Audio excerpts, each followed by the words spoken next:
സയ്യിദ് ഹാമിദ് ആറ്റക്കോയ തങ്ങൾ കുറെ വർഷങ്ങളായി നാട്ടിലെ സാധാരണക്കാരായ ആളുകളുടെ പ്രയാസങ്ങളും പ്രശ്നങ്ങളും അറിഞ്ഞുകൊണ്ട് പ്രവർത്തിക്കുന്ന ഒരു വ്യക്തിയാണ്. ഞാൻ ഒരിക്കൽ പരിചയപ്പെടുമ്പോൾ അദ്ദേഹത്തിന്റെ വീടിന് പരിസരത്തെല്ലാം 100 കണക്കിന് രോഗികളും നിരാലംബരമായിട്ടുള്ള ആളുകൾ അദ്ദേഹം നോക്കി കാണുമ്പോഴാണ് ഞാൻ ആദ്യമായി പരിചയപ്പെടുന്നത്. അന്ന് ഞാൻ തങ്ങളോട് ചോദിച്ചു, തങ്ങളെ എന്താണ് ഇതിൻ്റെയൊക്കെ പിന്നിലുള്ള മഹത്വം? തങ്ങൾ പറഞ്ഞു, ഇതെല്ലാം ദൈവത്തിൻ്റെ ഒരു അനുഗ്രഹമാണ്. എൻ്റെ അടുത്ത് വരുന്ന ആളുകൾ മഹാപാവപ്പെട്ട ആൾക്കാരാണ്. നിങ്ങൾ നോക്കൂ, കയ്യിലും കാലിലും കേടുവന്നവര്, മാറാരോഗം വന്നവര്, ആരും തിരിഞ്ഞു നോക്കാത്ത അഗതികളായിട്ടുള്ള നിരാലംബരായ ആളുകളാണ് ഇവിടെ എത്തിയിരിക്കുന്നത്. അവർക്ക് എനിക്ക് ആശ്വാസം കൊടുക്കാൻ കഴിയുന്നുണ്ടെങ്കിൽ അതെന്റെ മാത്രം ഒരു കഴിവല്ല, ഒരു ദൈവാനുഗ്രഹം കൊണ്ടാണ് ഇതെല്ലാം നടക്കുന്നത്.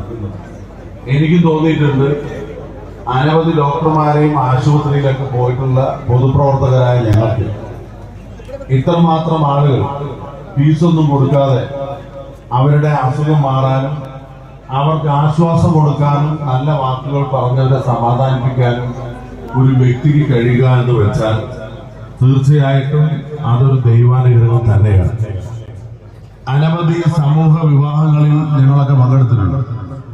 ഇപ്പോ 50-ലധികം വരുന്ന അഗതികളായ പെൺകുട്ടികളുടെ വിവാഹം അദ്ദേഹം നടത്തി കൊടുത്തു കഴിഞ്ഞിരിക്കുകയാണ്. വ്യത്യസ്ത ആചാരങ്ങളും മതങ്ങളും വിശ്വാസങ്ങളുമുള്ള സഹോദരിമാരുടെ നിരാലംബരായിട്ടുള്ള പാവപ്പെട്ടവരെ ജാതി മത വ്യത്യാസമില്ലാതെ തെരഞ്ഞെടുത്ത് അവർക്കൊരു ജീവിതം നൽകുന്ന ദിവസമാണ്. ഒരാളുടെ അല്ല, രണ്ടാളുടെ അല്ല, 20 അഗതികളായ പെൺകുട്ടികൾക്കാണ് മാംഗല്യം, അതുപോലെ നിക്കാഹ് ഇവിടെ നടത്തി കൊടുക്കുന്നത്. ഇതൊരു മഹത്തായ കാര്യമാണ്.